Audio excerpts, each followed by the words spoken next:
Hi, this is Kristy Moore. I've been selling real estate for 12 years. Our team of highly trained professionals, along with our marketing plan, has sold over 700 homes all over the DC market. And this is how we do it. Hi, this is Kristy. And today I'm going to answer the question of how do you choose your target area, your farming neighborhood, and how do you know that it's working and when should you cut off the marketing to a particular area? So we've sent out about tens of thousands of postcards at this point to various neighborhoods.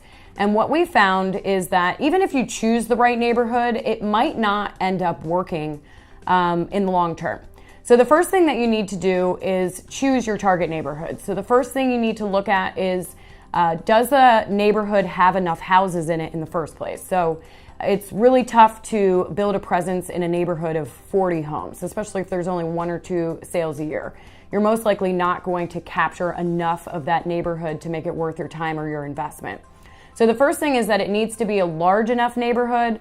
Generally, we're looking at 500 to a few thousand. And then the next thing is there needs to be enough sales in that neighborhood to justify spending your money there. So we're generally looking at a 5 to 10% turnover rate. The one thing you want to avoid is new construction, just because your turnover rates are going to look high compared to the neighborhood, and the actual turnover isn't going to be as high because it's new construction versus resales. So if we're looking for a 5 to 10% turnover rate in a neighborhood of, say, 2,000 homes, that's going to be about 200 sales if it's a 10% turnover rate, or 100 sales if it's a 5% turnover rate. So that's enough sales for you to justify spending your money in that neighborhood, because if you capture 5 to 10% of that, you'll get a good return on your investment.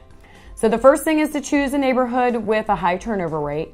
The second thing is to make sure that you're getting a response from that neighborhood. So once you send out your targeted postcards that are targeted to the neighborhood, you're looking at about a 1 to 4% response rate from that initial mailer. If you're not receiving a 1 to 4% response rate from that initial mailer, it's probably not going to work long term.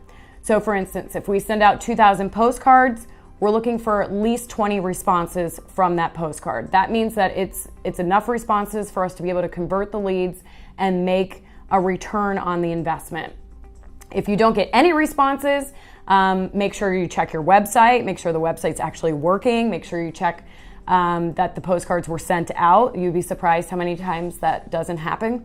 And so double check that everything was done correctly, and if it was and everything's working and you get no responses, cut out the neighborhood immediately. Thank you so much for watching this video today. If you have any questions, feel free to call, text, or email me.